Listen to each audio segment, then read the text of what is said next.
اور کہتا ہے اقرا پڑھو، اور کس کے بھیجتا ہے رسول اللہ صلی اللہ علیہ وسلم کو. آپ صلی اللہ علیہ وسلم فرماتے ہیں ما انا بقاری، میں پڑھا ہوا نہیں ہوں.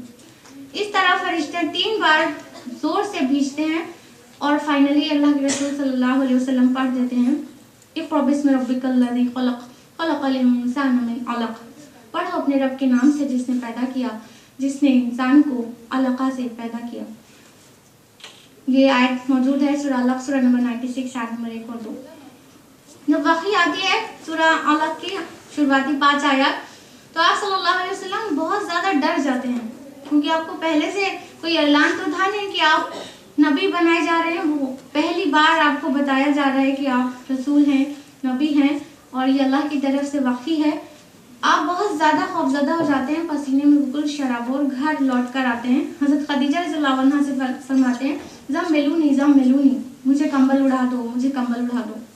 حضرت خدیجہ رضی اللہ عنہا فوراً کمبل اڑا دیتی ہیں، اور جب آپ کے خوف میں کمی ہوتی ہے اور آپ بستر سے باہر نکلتے ہیں تو آپ فرماتے ہیں مجھے اپنی جان کا ڈر ہے. تو اب ذرا غور کیجیے گا کہ ایک بیوی کا کیا رول ہونا چاہیے، جو کہ حضرت خدیجہ نے رول پلے کیا. یہ حدیث موجود ہے بخاری شریف میں، صحیح بخاری جلد نمبر 1 کتاب الوحی باب نمبر 1 حدیث نمبر 3. حضرت عائشہ رضی اللہ عنہا راوی ہیں. رسول اللہ صلی اللہ علیہ وسلم نے فرمایا مجھے اپنی جان کا ڈر ہے.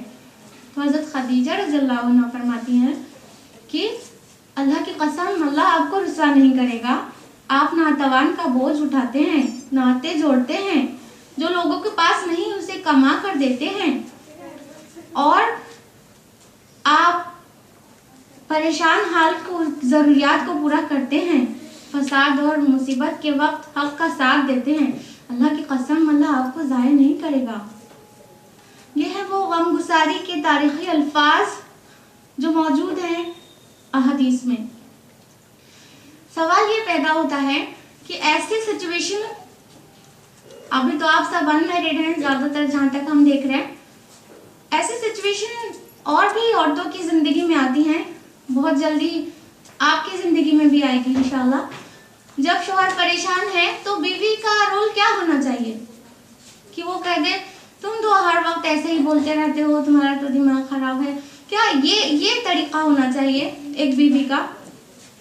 ہم کبھی بھی یہ نہیں جاننا چاہتے کہ ہم کیسے اچھی بیٹی بنے، کیسے اچھی بیوی بنے. بس ہم اپنی پہچان، اپنی کو جمانے کی کوشش کرتے رہتے ہیں. حضرت خدیجہ نے ایک بہترین بیوی کی مثال پیش کی، اور حضرت خدیجہ رضی اللہ عنہا کی اس کوآپریشن کی وجہ سے اللہ کے رسول صلی اللہ علیہ وسلم بھی آپ کو بہت محبت کرتے تھے. جب اللہ کے رسول صلی اللہ علیہ وسلم کفار کی باتوں سے پریشان ہوتے تو حضرت خدیجہ کے پاس ہی آتے، اور اللہ کے رسول فرماتے کہ کوئی غم ایسا نہ تھا جو خدیجہ کی غم گساری کے بعد کم نہ ہو جاتا. تو جب بھی رسول اللہ صلی اللہ علیہ وسلم کو پریشانی ہوتی ہے حضرت خدیجہ سے شیئر کرتے، اور وہ اس طرح سے اپنا کوآپریشن دیتی کہ آپ صلی اللہ علیہ وسلم کی تمام غم دور ہو جاتے، اور فرماتی یا رسول اللہ کیا ایسا بھی کوئی رسول آیا ہے، نبی آیا ہے جس سے لوگوں نے مذاق نہ اڑایا ہو جس کا؟ تو اس طرح سے آپ کا غم ہلکا ہو جاتا. جب اتنی کوآپریٹو ہو بیوی تو کیوں نہ شوہر اس سے محبت کرے، کیوں نہ محبت کرے. آپ کو بھی انتہائی محبت تھی اپنی بیوی سے، جبکہ آپ سے 15 سال بڑی تھی، باوجود اس کے آپ انتہائی محبت کرتے تھے. ان کی وفات کے بعد بھی آپ ان کو بھول نہیں گئے تھے. ایک مرتبہ حضرت عائشہ رضی اللہ عنہا سے بہت تعریف کر رہے تھے، بہت دیر تک تعریف جب کر لی تو حضرت عائشہ رضی اللہ عنہا کو رشک آیا. یہ حدیث موجود ہے مسند احمد جلد نمبر 6 پیج نمبر 118. حضرت عائشہ رضی اللہ عنہا فرماتی ہیں یا رسول اللہ، قریش کی عورتوں میں سے ایک عورت، ایک بوڑھیوں میں سے ایک بوڑھی جس کے ہونٹ لال تھے اور اس کو مرے ہوئے زمانہ گزر گیا، آپ اس کی اتنی دیر سے تعریف کیے جا رہے ہیں، آپ کو تو اللہ تعالیٰ نے ان سے بہتر بیویاں عطا کی ہیں. تو آپ صلی اللہ علیہ وسلم کا مزاج بالکل بدل جاتا ہے، اور آپ فرماتے ہیں کہ اے عائشہ، خدیجہ میری وہ بیوی تھی کہ جب لوگوں نے میرا انکار کیا تب وہ مجھ پر ایمان لائی، جب لوگ مجھے جھٹلا رہے تھے تب انہوں نے میری تصدیق کی، اور